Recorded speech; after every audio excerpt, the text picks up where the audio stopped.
tête. On m'a forcé à le faire. On m'a condamné à le détester. On m'a poussé à être différente.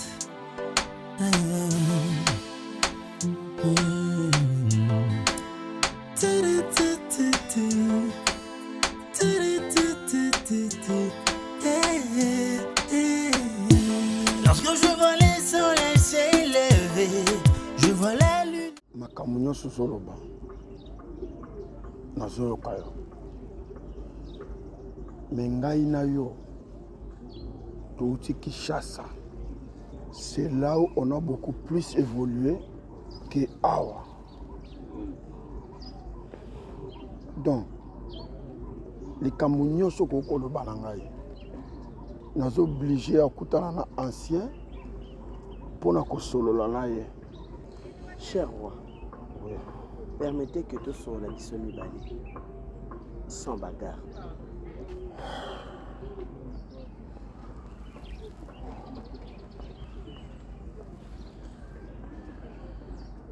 Nazoyoka yo.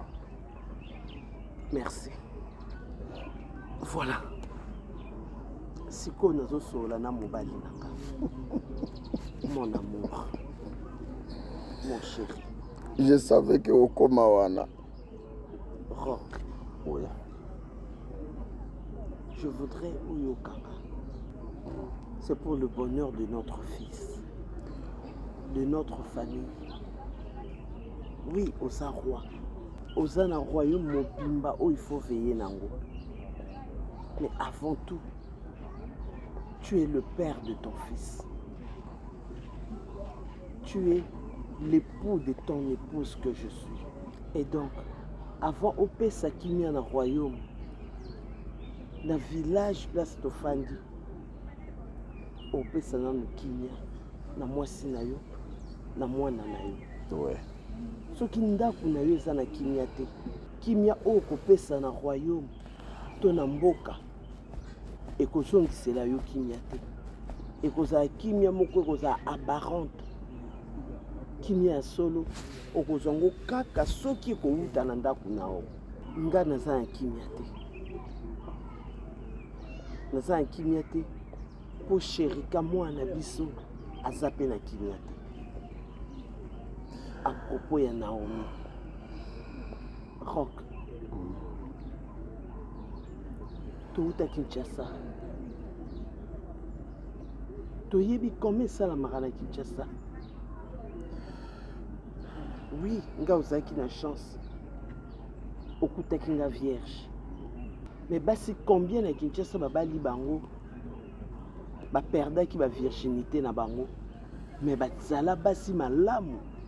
Pona mibali na bango pe ba viva bolingo ya solo na mibali na bango. Et puis ngana yo toyebi que mwana mwasi wana aza victime de viol. Soki ezalaki na Kinshasa oyebi comment loi elingaki ekoka kopunir ba auteur ya crime wana. Elle a été victime. To condamné pourquoi? Elle ne l'a pas fait exprès. Tu le sais. Asa orpheline de père et de mère, démunie. Asa mutorlobela ite na katamboko.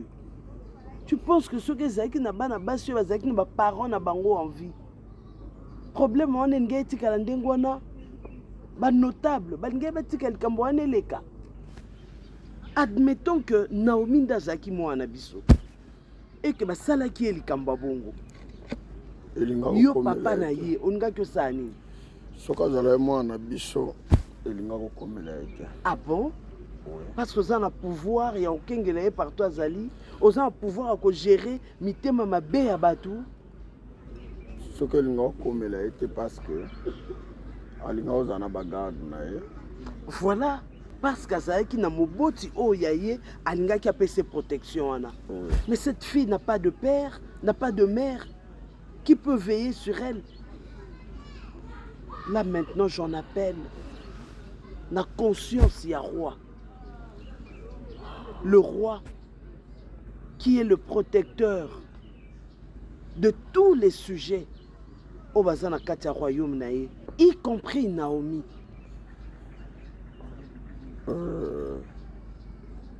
Ok. Naoki Makamio Solobi. Je suis tout à fait d'accord avec toi. Lokola Moboti. Nalinga koyoka yo. Koloba na matoi na ngai s'il y a un problème. Parce que au dégageaka à tout moment sagesse moko naza nango besoin pour toute ma vie. Merci mon roi. Nako solo là na ancien oza moko ba sage nanga na yoki yo tango na solo na ancien nako essayer ba proposition nyonso to solo le na yo.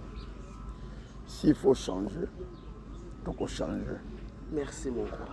Ce que c'est que tu changer, tu es obligé à tambola ndenge to kotia. Mais je souhaite que tu changes yango pour Naomi azwa kimia. C'est mon souhait. Merci beaucoup. Et celui de ton fils. Solo mukunzi koki kusalama te. Yo mukutala sima. Oyibi bibeku ya mbuka. Mukunzi.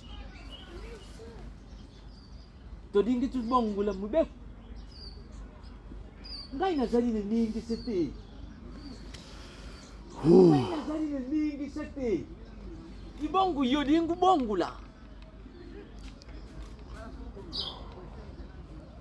Mukunzi zongisa makanisi sima.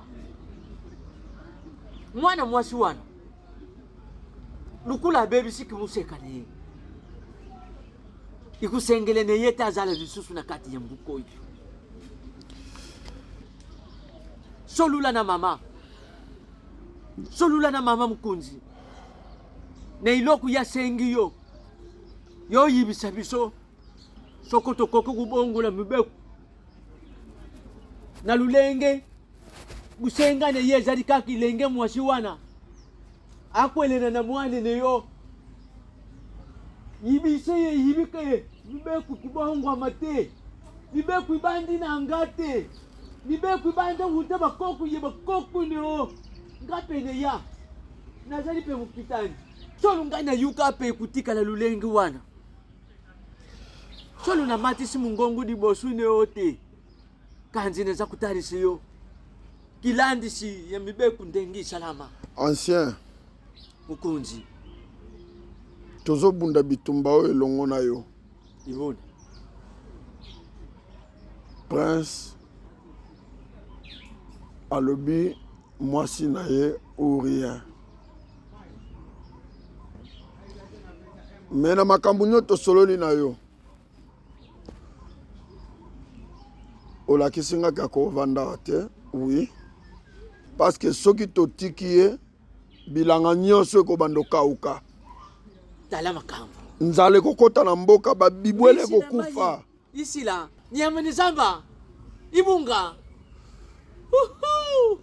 bangu tutikale na nini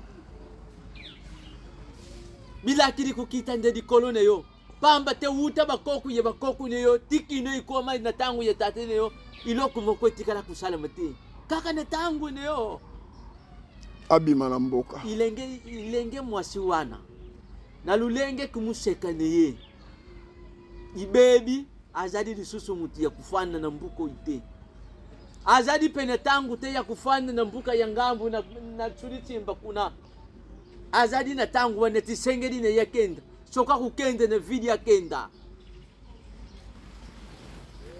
s'arranger na batu na yo nyonso. Naomi pembeni ya prince te. Boye mokonzi. Nayoka te namona pete. Boye Ancien mukunzi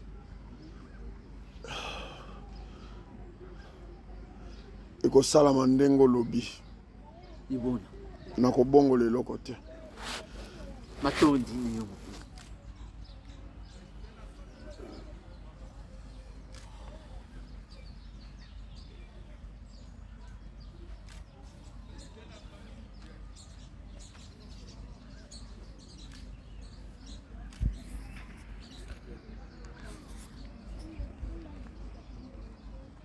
Il va passer ça en tes beaux chimène va remplacer plus et tout. Yo lingi pe chimène ngo. Biso bana ba si tozana mboko bako pour moi si mususu. Te faut kama kawa. Chimène n'est pas bongi na ye. Chimène poani. Ngai pe na koza molonga nya prince. Bino bozo côté le poza muta village na bino. Ça nga mawa. Est-ce que ba olimbisa e? Ah. Bolonga mboka o. Mais ala susu mo sekate otika la poani. Mais tant mususu bako olimbisa e po aza fiancé ya. Et bon, on va équilibrer ma pour ma vie. Est-ce que ça, il y a un moment? Ah, au moins, il y a beaucoup de la semaine pour au moins, hein? C'est pas chemin patinda qui est. On a compris bon côté. Ba repona molonga ni awa. Ah, bali miseko. Chimène. Ah. Total. Beaucoup de la exam ça na bino to mito ebi na biso exam ça na bino beaucoup de. Bon, qui n'est pas bon de pas perdre temps. Chérie, j'ai pas de choix. C'est ce qu'elle non, maman, non, maman, je t'avais fait confiance. Ça ne se passera pas comme ça. Chérika. Non, maman, c'est bon pour Chérika. Moi. Non. Chérika.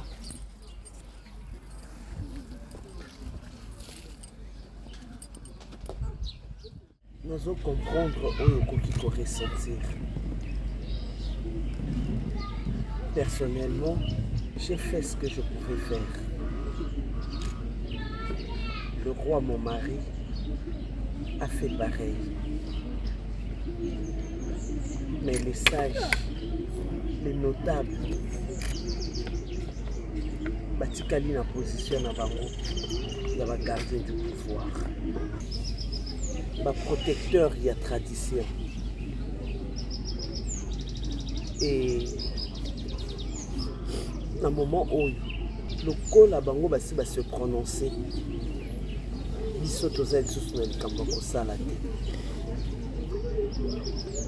tous, nous devons nous courber devant la loi, devant la sentence. Il y a des notables, il y a des anciens. La loi est dure, mais elle reste la loi. Je n'ai jamais voulu être violée. Ça, je sais. Je me demande si au moins il y a quelqu'un qui comprend moi ma douleur. Je n'ai pas cherché ces garçons pour me faire ce qu'ils m'ont fait. Maman, j'aime chérie. Je saurais.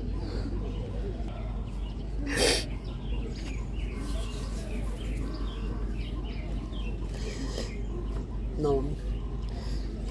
Je comprends ta peine. Comprends-moi aussi. Dans le moment où je m'ai cassé, aussi longtemps que même le roi a coupé ça de l'autre côté du boussu à sentence, il y a des anciens. Mais néanmoins, si vraiment tu aimes Chérika comme tu le dis, okoki ko sauver Vinaï. J'ai parlé avec lui. Il s'est décidé à quoi affronter aux décisions à massage. Comme conséquence, et cause à loi. Voilà pourquoi. Dans le Seigneur, si vraiment tu l'aimes tel que tu le dis, il n'y a que toi qui peux faire que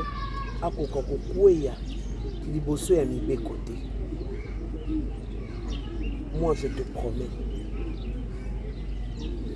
il y a tout ce dont tu auras besoin pour continuer Vinaï. Parce que ah, maman, j'ai nulle part où aller. Ça, je sais. Je veux pas de famille. Ça, je sais. Maintenant, je vais aller où? Je sais. Chérika non plus ne pourra pas se marier avec toi. Mais par contre, nga nazopesa yo tout le nécessaire possible pour que nous reprendre vie na yo ozonga Kinshasa soki okotanga na obanda ofutela o classe na o na opesa o mbongo na Kinshasa biso toza na ndako toza na nyonso okofanda kuna otanga classe na yo okomene vie na o reprendre nyonso à condition que au convaincre Chérika atika yo. La loi est dure, mais c'est la loi. Décision nazozwa lelo po ekomeli Naomi lobi ekozala nani soki bomibateli te sor na bino yango moko na ya Naomi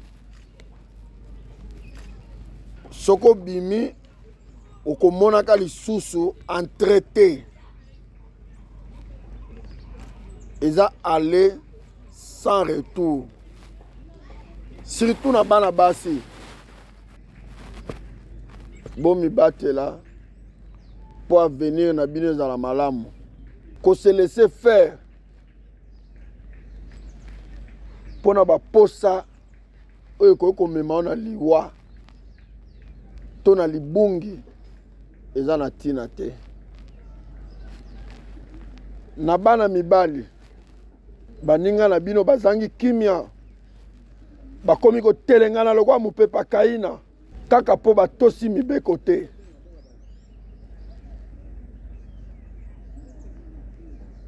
bakozala na kimia te vi mobimba parce que babebisi vi ya mwana mwasi oyo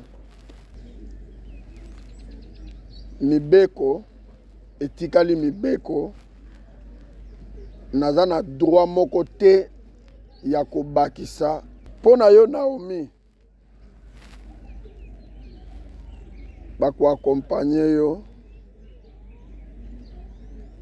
libanda mboka oyo place na yo awa eza lisusu te bana basi oyo akoyeba komitosa te na bino nyonso sor na ye eza ndenge moko na ya Naomi na yango boyeba komibatela Naomi bazo akompagno ntina porte ya sortie na nkwela awa tomona yo te ni na dishia toyoka pe lisolo na yo te tomona yo te ancien mabeleza ya yo kukwele kwele nkwele kwele ya so luizali loku ya isengu te busenga ne biso baboti izala kabino bana lotosa mibeku ndengi biso baboti tutusaka mibeku ilenge mwasi izali loku ya isengu te pamba te uyibi mibeku ya mbuka tala nzilane yo mwana ye bukunzi busenga ne ye ezalaki ya kwele yo kaka ne yo moko ubungi mibeku ya mbuka nani akusepile ne yo nani akusepile ne yo na yangu wana loyiba kutambula lobi mbuki simba mipa ine bino ilenge mwasi maluba ya mukunzi solu ya kuta yango kubanda koko yobuta tatine yambute azale ni isika oyo lelo imukunzi azadi mibeko izalaka solo kubungisa pate moko na kati ilanga izalaka pasi ni mutima ibongo tukusala nini izali mibeko bilenge mibadi isengeri ne yete ayingire lisusu ni liboso ye mukunji na tango tuzali kuluba abima ite ye bino bilengi basi isengeri na bino kumibatila solo mama mukunzi longonye ezonga neyo oyi nyonso ezali mpona longonye ne bino ba mama kuele oyo esengelaki esalama esalami mutu nyonso akoki koevacue na baoccupation na ye motu na mutu azunga na ndako ye tate ne na mama ne lokenda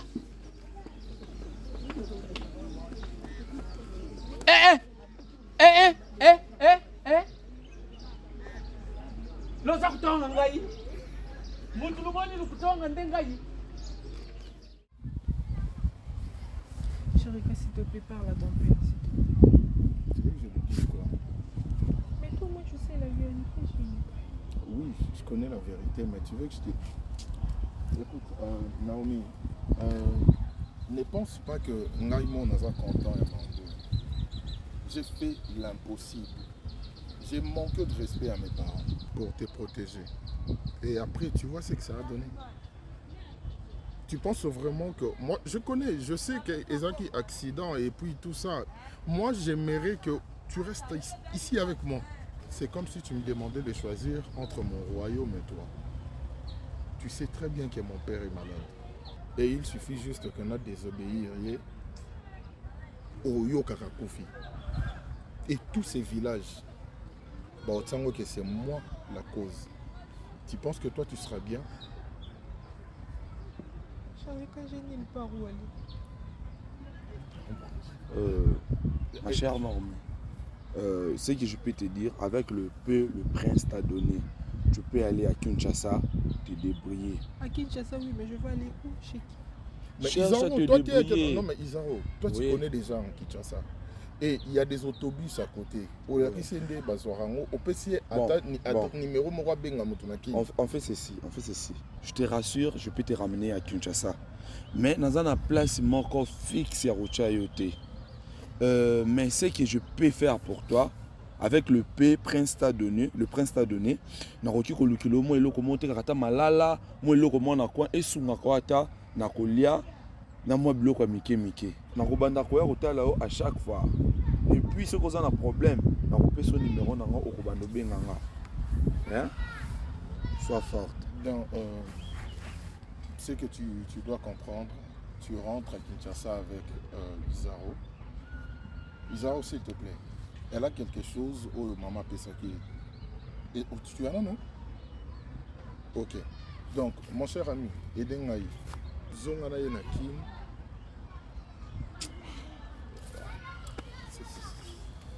C'est bon, c'est bon. Mon cher, ça va aller. Naomi, on peut y aller.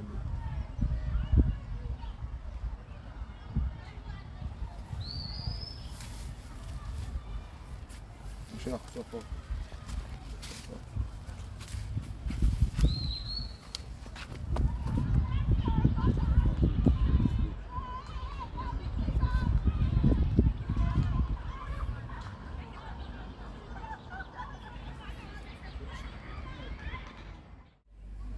Pesa sonne mbongo toyo mbongo. Toye jour wana ozate. Toye raboyo ki marabi sozala nini? Ozota la biso. C'était un deal ou pas? Oui, Ezaki dit. Et alors? Aussi c'est un beau.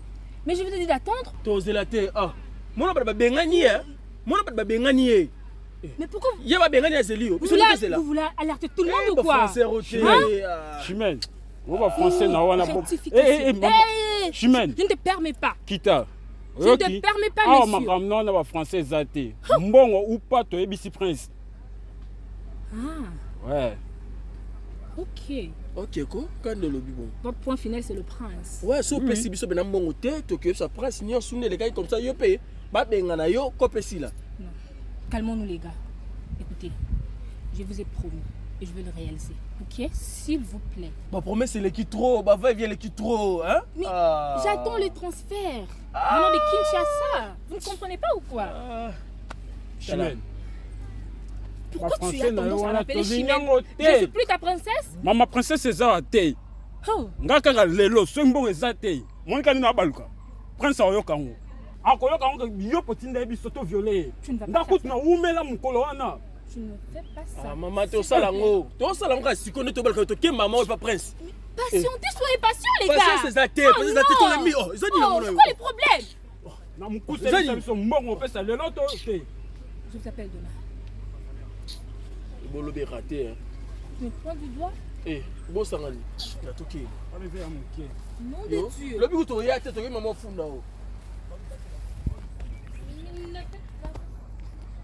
Et si mon âme déclare l'amour, c'est la violence qui me tourmente. Tous les yeux posés sur moi m'effraient. Je peur, je peur.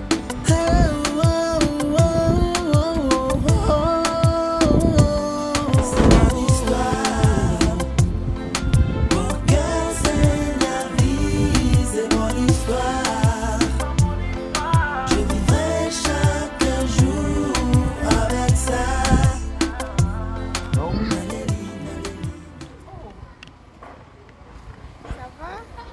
Ça va? Boni. Mais depuis le jour où on a arrêté à bis, arrêt de bis, au lit moi, na mon akaoté, na lokayo qui ça mon bimba na mon akaoté. Pourquoi ça la bonne? Depuis le jour là, quand tu étais parti, je m'avais dit que tu vas revenir. Mais l'endroit que tu m'as dit aussi, ce n'était pas vraiment. J'avais un peu trop peur, vu qu'il y avait un peu trop d'insécurité. C'est pour ça que je m'étais décidé de partir parce que j'avais cette crainte. Je t'avais dit qu'il y a un autre traîné. Il fallait ça la retrait juste dans quoi mais ba dépôt ezala quitté. Yango moni na tambola ki moi mukie na kine ko luka mais démo retour na kuti yote. Hein ba ça la bongo te na omi. Je hyper habitué là na s'inquiétera pour na yo. Mais je suis là, je ma vie, ça va. Ah. OK, gloire à Dieu. Mais moi aussi je viens du village, na zaki na village na Sherika. Na sali moi quelques temps. Ouais, ça bien. Malgré tout, à moi, bah souci, bah stress, mouké. Et chose grave, n'a qui quoi apprendre les sous Makambuya viol na yo, mon organisé kango, c'était la princesse. La princesse il y a village Moussouana Chimène, la fille Manchouana. Donc yé ndé mutu a organisé qui plawana nyonso ba violer yo. Donc ils allaient qui grave na village, je te dis. Une fois Sherika à apprendre en haut. Et puis ce qui est Kanda tellement à Zongaki en Europe, à tout le monde qui a nouvelle na yo. Je lui ai dit que depuis tout Kabouana na autant que comment Kinshasa, tout Kabouana on arrêt de bis, il fallait zelangai na Zambongo. En fait cette fille, elle m'avait vraiment trop menacée. Vraiment. J'ai parlé à Sherika tout le monde. Sherika, regarde ça.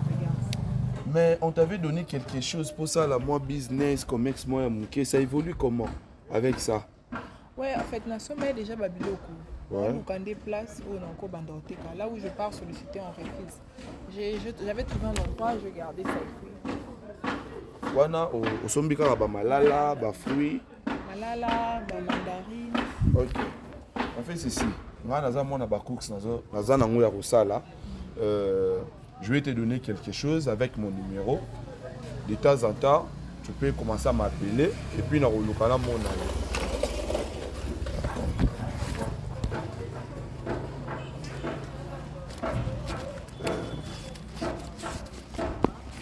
Tu prends ça, tu peux acheter à manger et puis tu peux te rajouter quelque chose. Ça, oui, mais le rognon comme ça là, peut-être babouche, moi soin nayo. Merci. Merci vraiment, na CP le comment. Faut m'appeler hein, besoin numéro nanga, tu dois m'appeler. Déclare l'amour, c'est la violence qui me tourmente. Tous les yeux posés sur moi m'effraient. Je peur. C'est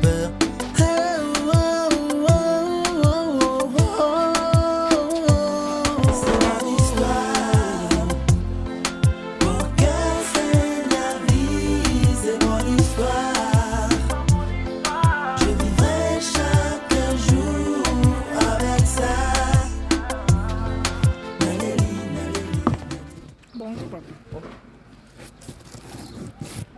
te là. Ouais. C'est la caractère, j'ai l'habitude de recevoir malala. Je suis là il n'y a pas longtemps. Ah bon? Tu parles français, mais malala.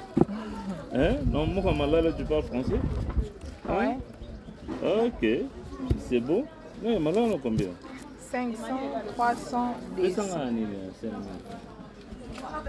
Au Tchelanga, orange à 3000 et mandarine à 2000. Hein? Ok.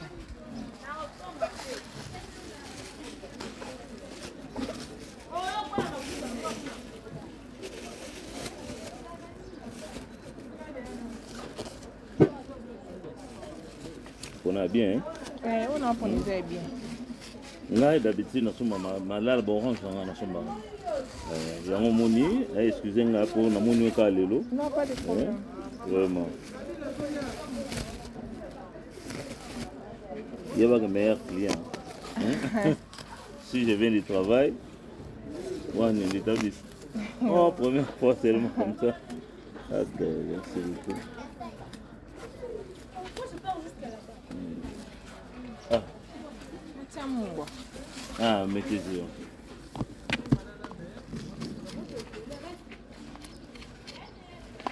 Attention, tu as des sachets. Non, non, tiens mon corps.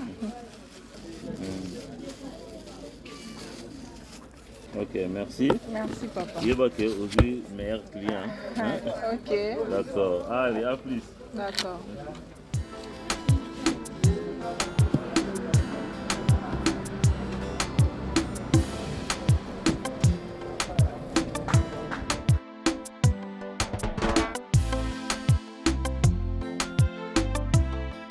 Vous savez, il y a des gens qui souffrent. Junior, je te dis. Maman. Mon malala na yaki nangwana. Junior, tu peux pas banya ou. Kudu que l'on peut placer va faire d'arrêter. Tu veux que j'ai un quoi supporter au bien. Laisse. Laisse, c'est pas bon bazana. C'était pas pour ça n'a ni pembe na ngate. Bon, ça fait quoi bah ça? Comment quoi le quoi bateau. Attends, je vous partage une histoire. Et ça n'a quand même passé. Vous savez, malala na yaki nango chéri. La somme qui ont pas une fille là. Quand tu regardes la fille, tu sens vraiment que Azo mérité tes côtés comme malala. Je ne sais pas, il y a un esprit parce que il y a certaines personnes tant au la bango boina musala usala ils correspondent. Donc ça dit Azo mérité à TK. J'ai eu le temps, je ne sais pas quel l'esprit m'a poussé seulement dans le tout naïe. A relater une histoire naïe, à outil naïe village et Azala qui violenté. Normalement elle devait se marier avec un prince, il y a un village là-bas. Donc, tout ça, donc, malmené, vie, jusqu'à telle scène, il y a violé. Alors, il y a un qui a Kimi à Kinshasa. Tu comprends, Junior? Oui. Chérie, alors, on a Kinshasa, sans abri. Les filles, sans abri. SDF. Qui est ma cambo, donc, Azaka Bouyi. Sans domicile fixe. Ah, franchement. Il y a des gens qui disent, mais il y a un esprit qui me disait, Nasungaye. Naoye batté par quel moyen, Naoye ba méthode, on dit Rosungé les anandés, vraiment franchement. En tout cas, jusqu'à là, je ne sais pas.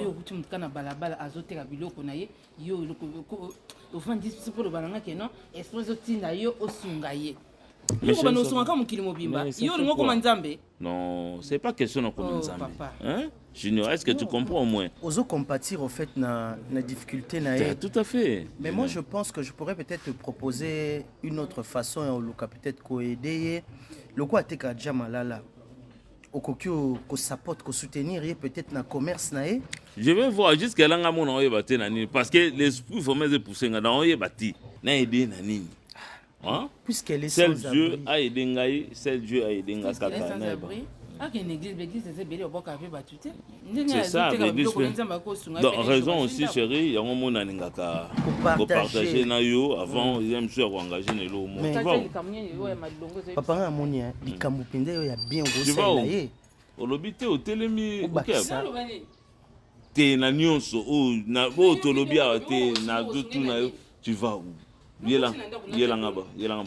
Papa, je disais.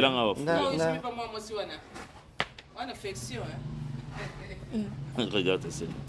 Là c'est entre vous. Mais ngana ngina lobaka pour na likambo oyo ceux qui ont pesa pena mbongo idée na otio pesa au PC moi quelque chose, ça pourra la dépanner, elle peut s'en débrouiller avec. Elle peut se débrouiller avec ça.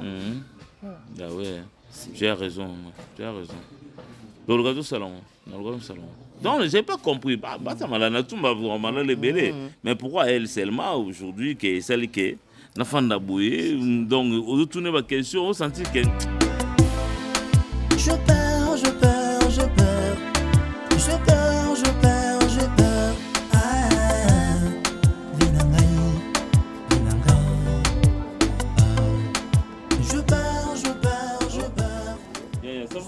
Ça va bien, papa. Ok, vous avez un métier.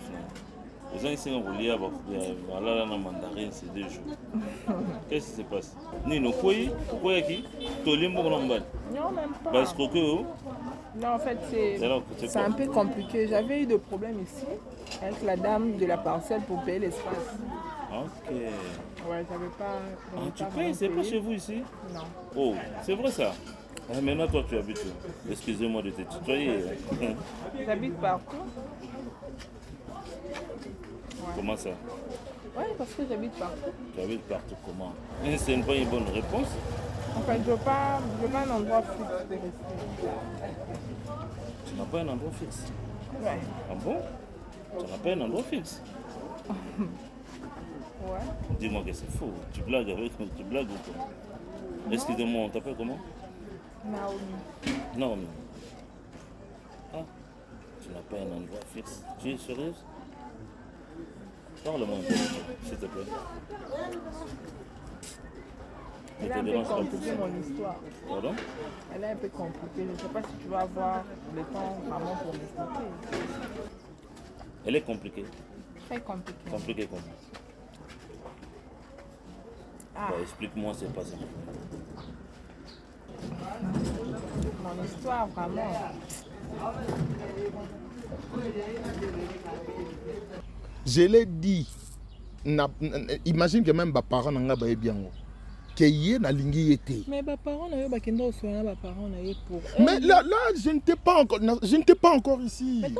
Moi maintenant, mon problème, je ne comprends pas au fait. Pourquoi elle doit commencer à venir me faire de menaces à chaque fois? Mais Azam mal aimé, c'est tout à fait normal. C'est tout à fait normal. Moi, je ne sais pas. La commission, moi, je ne suis pas dedans. Et puis, il y a une chose que tu ne maîtrises pas. Elle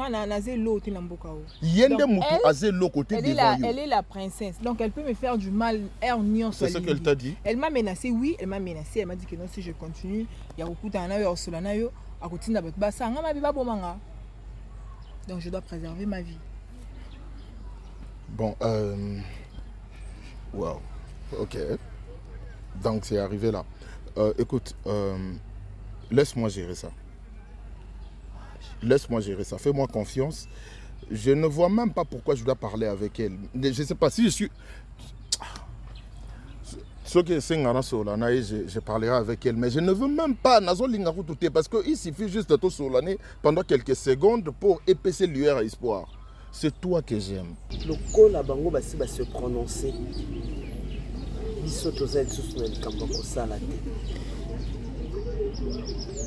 Tous, nous devons nous courber devant la loi, devant la sentence. Il y a notable. Il y a ancien.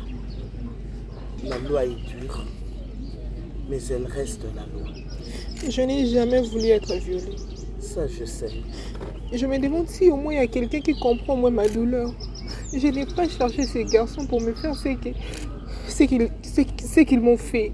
Maman, j'aime chérie. Je saurais pas. Isengeri ne yete ayingire lisusu ni liboso ye mukunji. Natango tuzali kuluba. Abima. Oh. Ite yebino.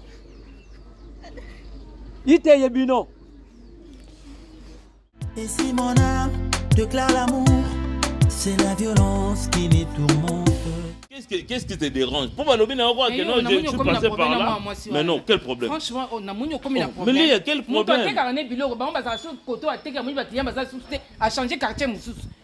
Mais elle a l'habitude de rester quand on a habité dans le Kiki. C'est mon bimba. Sauf que par curiosité.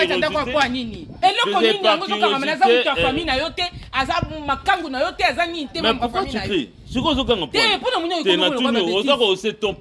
pourquoi surtout nous autres pourquoi? Et c'est à moi que tu dis ça. Attention Léa, je ne te permets pas. Attention, je te dis. Et ça de me dire que non, voilà. Et ça c'est quoi ça? Depuis quand? Au bandit comment? Au bandit comment? Et ça vous... Ça va. Ça va. Ça va. Ça va. Tu vois maintenant le comportement de ta maman? Tu vois maintenant? Elle commence à hausser le ton devant moi comme ça. Quelle masolé zangatina? Tu appelles ça ma connaisse masolé zangatina comment? C'est quoi ça? Et ça nini? Oh, c'est quoi ça? Est-ce que Narabi n'avait bongo? Narabi n'avait bongo? Mais regarde, tu vois? Mais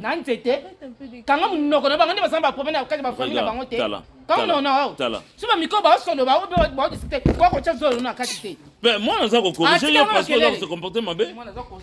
Léa, Ngaïnde, on manquait respecter. Parce que tu vas regretter, je t'ai dit. Qu'on manquait de respecter, tu vas le regretter. C'est quoi? Regarde ta maman. Hein? Regarde. Papa, tout le temps à la maison, on va discuter avec maman comme il a fait des oranges, je ne sais pas. Si maman ne veut pas, tu la laisses alors. Tu laisses tomber cette histoire-là dans la maison pour la paix en fait, pour la paix de tous. Eunice, s'il y a un esprit qui te pousse à aider quelqu'un, toi tu ne peux pas la faire? Oui, aider, tu ne le feras pas? Oui, je le Mais alors le faire, papa. Aider, c'est pas un problème. Mais si l'histoire, parce que je ne t'ai pas relaté l'histoire de cette fille-là. Cette fille-là, son histoire est vraiment compliquée. Si je te relève son histoire, tu vas commencer à pleurer ici. Tu connais bien ta femme, tu connais comment elle s'enflamme. Elle doit avoir un cœur d'une femme. Hein? Elle doit normalement avoir le cœur d'une femme. Crier, moi j'étais en train de dormir, mais c'est pas moi. C'est ta maman qui criait. C'est ta maman qui criait, c'est pas moi. Il ne faut pas suivre maman. Toi, tu dois éviter de trop parler. On t'a interdit ça chez le médecin. Tu dois éviter de trop parler. D'accord, merci. Donc ma fille, j'ai écouté. Moi, je reprends mon travail. Je pense pas que tu as repêché, hein? Non? Ok. Et si mon âme déclare l'amour, c'est la violence qui les tourmente. Je crois que Mikolo peut au morning a été. J'avais trop de choses à faire. Je te trouve toujours en train de manger. Hein? Eh non, mais je te trouve toujours en train de manger. Tu manges quoi? Ok. J'avais un peu trop à faire. Nani na musala. Badossier na zaki nango. Yango yana ko nécessité na penda. Na c'est un peu en retard. Après, une réflexion par rapport à l'histoire de Naomi. En tout cas, c'était une histoire triste. J'étais vraiment très dérangé pour ça. J'avais même relaté à ma femme. Et j'ai trouvé là où j'ai l'habitude de ressembler à foyer. Il y a une fille là que j'ai trouvée, elle est bien, elle parle bien français et puis elle m'a relaté son histoire. C'est une histoire triste, vraiment. J'ai relaté vraiment à ma femme et à mon beau-frère à la maison. Bon, dans tout ça, dans une décision bouillée, tu arrêtes de vendre ces fruits ici. Donc là, je t'amène chez moi. Voilà où parce que chez vous à la maison? Oui, chez moi. Ne te dérange pas pour ça. Tu ne peux pas être sans abri. Il y a l'insécurité dans le pays. Et ce que-là, la réponse, tu m'avais expliqué que les Akana Balabala, en tout cas, il y aura un jour, mais il y a un jour, bateau à Misala Mabé, on a posé un acte de vandalisme, il y a pour ça la Mabé n'a vu. C'est pour cela que ma femme qui n'a raisonné à Bounon. Je ne peux jamais te laisser au banda dans le banda na barabara. Ce n'est pas bien. Malgré tout, malgré ton histoire, malgré tout ce que tu es en train de vivre, tout ce que tu as subi dans ta vie, en tout cas, il y a ce qu'on appelle la vie continue. La chose qui ne t'enterre pas. Donc cela veut dire que Dieu t'a épargné et je dois finir au moins ici que je... Oui, je viendrai demain pas aujourd'hui. Fais de sorte toujours au quand même Mangondo Nabatu, le temps de te préparer, hein? Le temps de te préparer aussi. Je dois finir parce que si je laisse ça comme ça, je vais perdre mon temps. Mais j'ai dit demain, je viendrai demain. Mais demain, je ne crois pas que ça va finir. Ça va finir. Je ne crois pas pourquoi tu n'as pas la foi. Tu ne peux pas. Ah non, mais oui, alors il faut avoir la foi. Alors vraiment, Naomi, j'ai senti, ça remontait vraiment dans mon esprit, que j'ai senti une voix à mon fort intérieur pour me dire que non, tu la laisses dehors, pourquoi? Tu la laisses dehors, pourquoi? Vous voyez? Alors, tu seras la bienvenue, ne te dérange pas. Moi, je suis marié, j'ai une fille qui s'appelle Eunice, ma femme s'appelle Léa. Alors tu ne seras pas dérangé. Je vais te considérer comme ma fille dans la maison. Okay. J'ai aussi mon beau-frère qui habite là-bas, qui s'appelle Junior. Merci. Ok, pas de problème. En tout cas, prends ton temps. En tout cas, fais de sorte que si il était moi-même, je vais acheter ça le tout. Bon D'accord, ah ok, au plaisir. Donc, bon après-midi. Merci, je t'en prie. Yann Barbantette. On m'a forcé à le faire. On m'a condamné à le détester. On m'a poussé à être différente.